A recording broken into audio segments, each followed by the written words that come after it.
చూస్ country delight, live better. ఇప్పుడే country delight యాప్ని download చేసుకోండి.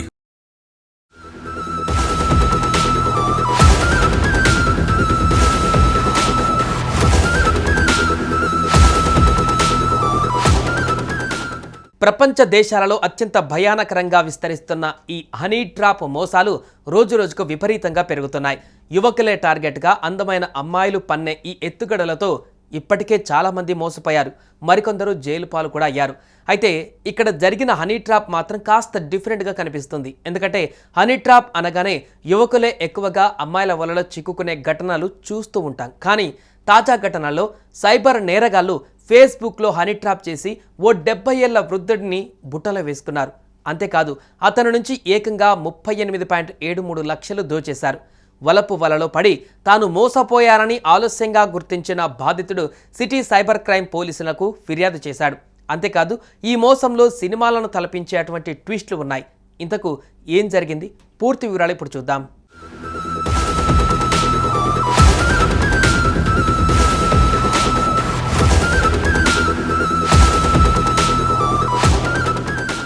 డీసీపీ ధరా కవిత తెలిపిన వివరాల ప్రకారం 70 ఏళ్ల విశ్రాంత ప్రభుత్వ ఉద్యోగికి ఇటీవల ఫేస్బుక్లో ఓ మహిళ పేరుతో ఫ్రెండ్ రిక్వెస్ట్ రాగా దానిని యాక్సెప్ట్ చేసిన బాధితుడు ఆమెతో పరిచయం పెంచుకున్నాడు. తర్వాత తన ఇంట్లో ఇంటర్నెట్ లేదని వైఫై కనెక్షన్ కోసమని 10,000 అవసరమని ఆమె చెప్పగా చెల్లించడానికి అతను సిద్ధమయ్యాడు. దీంతో ఇంటర్నెట్ కేబుల్ ఆపరేటర్ నెంబర్ అని ఒక నెంబర్ పంపగా దానికి బాధితుడు డబ్బు పంపాడు. కొద్ది రోజులు అతడితో ప్రేమగా ఫేస్బుక్ కాల్స్ మాట్లాడిన యువతి బాధిత వృద్ధుడిపైన వలపు వల విసిరింది. ఈ క్రమంలో బాధితుడు ఆమె మైకంలో పడిపోయాడు. అయితే ఉన్నట్టుండి ఆమె మాట్లాడడం మానేయడంతో ఆందోళన చెందిన ఆ వృద్ధుడు ఇంటర్నెట్ కేబుల్ ఆపరేటర్కు ఫోన్ చేయగా ఆమెకు ఆరోగ్యం బాగోలేక ఆసుపత్రిలో చేరిందని, వైద్య ఖర్చుల కోసం చాలా ఇబ్బంది పడుతుందని నమ్మించాడు. నమ్మిన ఆ వృద్ధుడు విడతల వారీగా ఆమె వైద్య ఖర్చుల కోసం 12.65 లక్షలు పంపాడు. అయినా యువతి నుంచి స్పందన రాకపోవడంతో మళ్ళీ ఆ ఆపరేటర్కు ఫోన్ చేయగా ఆమె ఇటీవలే దుబాయ్కి వెళ్ళిందని అతను చెప్పాడు.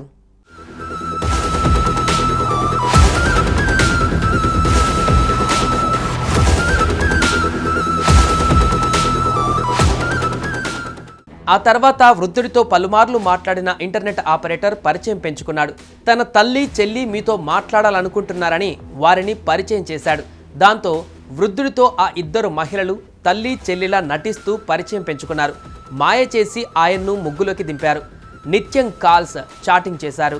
కొద్ది రోజుల తర్వాత లైన్లోకి వచ్చిన ఇంటర్నెట్ ఆపరేటర్ తన చెల్లి తల్లితో అసభ్యంగా మాట్లాడావని పోలీసులకు ఫిర్యాదు చేస్తానని బెదిరించాడు. తన చెల్లి మైనర్ అని పోక్సో కేసు నమోదు చేయిస్తారని హెచ్చరించాడు. ఈ క్రమంలోనే బాధితుడికి ఓ మెసేజ్ వచ్చింది. మీపై పోక్సో కేసు నమోదైంది. మీరు వెంటనే అవతలి వ్యక్తులతో సెటిల్మెంట్ చేసుకోవాలి, లేదంటే కేసు తెలంగాణ పోలీసులకు బదిలీ చేస్తామని అందులో ఉంది. దాంతో ఆ వృద్ధుడు ఆ ఆపరేటర్ తల్లితో మాట్లాడి ఆమెకు 12.5 లక్షలు ఇచ్చేలా సెటిల్ చేసుకున్నాడు. ఆ డబ్బులు ఇంటర్నెట్ ఆపరేటర్ ఖాతాలో వేశాక బాధితుడికి మరో కాల్ వచ్చింది. తాను కానిస్టేబుల్ని మాట్లాడుతున్నానని చెప్పి మీరు సెటిల్ చేసుకుంటే సరిపోతుందా, మా ఎస్ఐకి నాకు ఏం చేయవా అంటూ హెచ్చరించాడు. దీంతో ఎస్ఐ 10 లక్షలు అడిగారని, ఇవ్వకుంటే కేసు మళ్ళీ ఓపెన్ చేస్తాడంటున్నారని బెదిరించాడు. దాంతో బెంబేలెత్తిపోయిన ఆ వృద్ధుడు ఎస్ఐకి 10 లక్షలు, కానిస్టేబుల్కి 1 లక్ష చెల్లించాడు.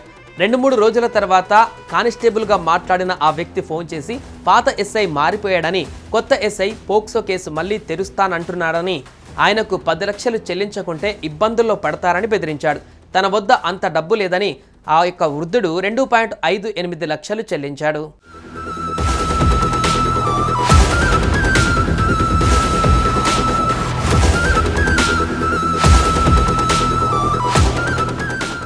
ఇంతటితో ఆగని ఈ బెదిరింపుల పర్వం ఇంకొక మలుపు తీసుకుంది. అందులో భాగంగా ఓ పోలీస్ అధికారి బాధితుడికి ఫోన్ చేసి బాలిక తాత కేసు పెడుతున్నానని స్టేషన్కు వచ్చాడు. అతనికి 6.5 లక్షలు, తమ పై అధికారికి 20 లక్షలు ఇస్తే కేసును క్లోజ్ చేస్తామన్నాడు. జూన్ 25 లోపు చెల్లించాలని గడువు విధించి ఫోన్ కట్ చేశారు. అప్పటికే 38.73 లక్షలు సమర్పించుకున్న బాధితుడు తాను మోసపోయిన విధానం గురించి స్నేహితులతో చెప్పడంతో అది సైబర్ మోసమని చెప్పారు. దాంతో ఆ వృద్ధుడు సిటీ సైబర్ క్రైమ్ పోలీసులకు బుధవారం ఫిర్యాదు చేశాడు. కేసు నమోదు చేసి దర్యాప్తు చేస్తున్నారు. దీంతో ఇప్పుడు ఈ వార్త వైరల్గా మారింది.